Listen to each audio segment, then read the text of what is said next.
భగవద్గీతని చాలా మంది ఏమనుకుంటారంటే యుద్ధం సందర్భంలో జరిగింది కదా, సో అందులో యుద్ధంకి సంబంధించిన విషయాలు ఉంటాయి అనుకుంటారు అనమాట. లేదు, భగవద్గీతలో మనం ఎలా నడుచుకోవాలి, జీవిత సత్యాలు, మనం నేర్చుకోవాల్సిన పాఠాలు, సో అవి అనుసరిస్తూ ఎలా ఈ జీవితాన్ని గడపాలి, విజయం సాధించాలి, జీవన సార్థకత పొందాలి అనే విషయాలు భగవద్గీతలో చెప్తున్నారు. అంతేగాని ఈ యుద్ధ సందర్భంలో కాబట్టి యుద్ధానికి సంబంధించిన జ్ఞానం లేదు అక్కడ. సో ఎలాంటి వెపన్స్ యూజ్ చేయాలి, సో ఎవరిని ఎలా సంహరించాలి, సో ఈ సైన్యం కోసం కానీ ఇవేం లేదనమాట. ఓన్లీ భగవద్గీతలో ఫస్ట్ చాప్టర్ ఒక్కటే సైన్యం కోసం, యుద్ధం కోసం ఇచ్చారనమాట. అది కూడా మనకి జస్ట్ ఒక అండర్స్టాండింగ్ కోసం. డైరెక్ట్గా భగవద్గీత చెప్తే మనకు అర్థం కాదు కాబట్టి ఒక బేసిక్ నాలెడ్జ్ కోసం అనేది యుద్ధం కోసం అక్కడ ఇచ్చారనమాట. సో ఎవరు ఎలాంటి మనస్తత్వం కలిగి ఉన్నారు, ముఖ్యంగా ధృతరాష్ట్రుడి యొక్క మనోస్థితి అలాగే దుర్యోధన యొక్క మనోస్థితిని ఇక్కడ వివరించడం జరిగిందన్నమాట. సో ఇప్పుడు మనం ఫస్ట్ చాప్టర్ ఫస్ట్ శ్లోక ఒకసారి డిస్కస్ చేద్దాం. సో ఇక్కడ బోర్డు మీద రాశారు కదా, ఒకసారి నేను చెప్తాను, నాతో పాటు ఒకసారి రిపీట్ చేయండి. తర్వాత నేను మీకు దాన్ని ఎక్స్ప్లెయిన్ చేసిన తర్వాత మళ్ళీ మనం రిపీట్ చేద్దాం.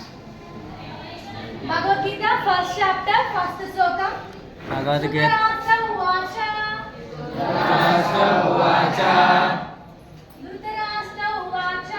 ధృతరాష్ట్ర ఉవాచ ధర్మక్షేత్రే కురుక్షేత్రే సమవేతాయ ఉత్సవః మానవః పాండవశ్చైవ హిమపూర్వత సంజయ. సో మనం ఏదైనా ఒక పబ్లిక్ ప్రోగ్రామ్ స్టార్ట్ చేస్తే ఎలా అయితే చీఫ్ గెస్ట్కి రెస్పెక్ట్ ఇస్తూ సో వాళ్ళు ఇన్వైట్ చేస్తాము, వాళ్ళ కోసం మంచిగా మాట్లాడతాం, డైరెక్ట్గా వాళ్ళు వెళ్ళి మాట్లాడరు కదా, అలాగే ఇక్కడ కూడా భగవద్గీతలో ఆ సందర్భాన్ని అంతటిని ఎక్స్ప్లెయిన్ చేసి ఆ తర్వాత కృష్ణుడు సెకండ్ చాప్టర్ సెకండ్ శ్లోకా నుంచి కృష్ణుడు మాట్లాడతాడన్నమాట. సో అక్కడి నుంచి కృష్ణుడు గీతని అర్జునుడికి బోధిస్తాడన్నమాట. సో ఇప్పుడు ఫస్ట్ శ్లోకంలో ధృతరాష్ట్ర ఉవాచ అని ఉంది. సో ధృతరాష్ట్ర ఉవాచ అంటే ధృతరాష్ట్రుడు పలికెను. సో ధృతరాష్ట్రుడు ఏమంటున్నారు, ధర్మక్షేత్రే కురుక్షేత్రే. ఇక్కడ కురుక్షేత్రం అనేది ఒక ప్లేస్ అన్నమాట. కురుక్షేత్రం అనేది యుద్ధం జరుగుతున్న ప్లేస్. ఈ కురుక్షేత్రాన్ని ధర్మక్షేత్రంగా పిలుస్తారు. ధర్మక్షేత్రం అంటే ధర్మం విహిత కార్యములు ఆచరించేది, ధర్మాచారాలు నిర్వహించే ప్రదేశం అన్నమాట. సో దాన్ని ధర్మక్షేత్రం అంటారు. కృష్ణుడు ఈ ప్రదేశాన్ని ఎందుకు ఎంచుకున్నారంటే అక్కడ అది చాలా పవిత్రమైన ప్రదేశం అన్నమాట. ఆ ప్రదేశంలో కేవలం ధర్మం మాత్రమే గెలుస్తుంది.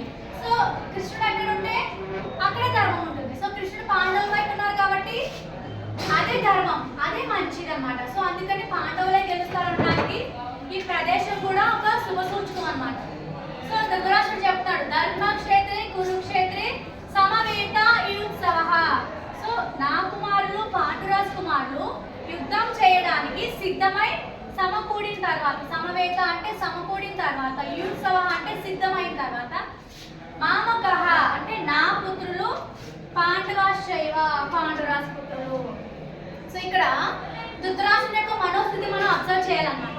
సో కురువంశంలో తాత్కాలికంగా రాజు ధృతరాష్ట్రుడు, కానీ నిజమైన రాజు ఎవరంటే పాండురాజు. కానీ పాండురాజు మరణించిన తర్వాత ధృతరాష్ట్రుడు తాత్కాలికంగా రాజుగా నియమించారు.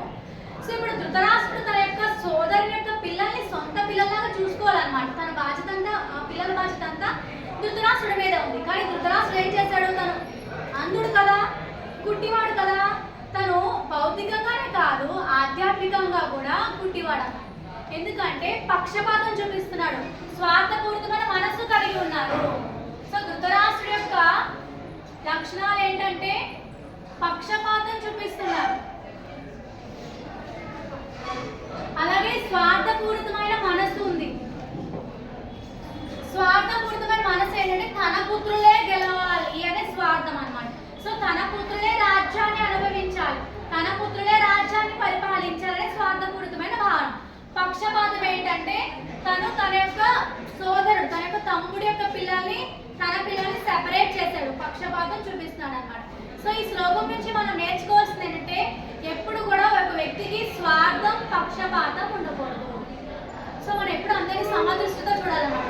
భగవద్గీతలో ముందు ముందు వెళ్తుంటే మనకి కృష్ణుడు ఇచ్చిన మెసేజ్ కూడా అదే. సో అందరికీ సమదృష్టితో చూడాలి. సో రోడ్డు మీద వెళ్తాము, రోడ్డు మీద చీమ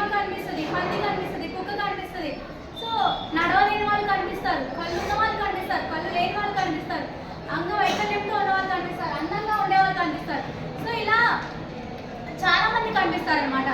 సో అందుకని మనం ప్రతి ఒక్కరి పట్ల సమభావన కలిగి ఉంటే మన జీవితంలో ఉన్నతమైన స్థానంలో ఉంటామని.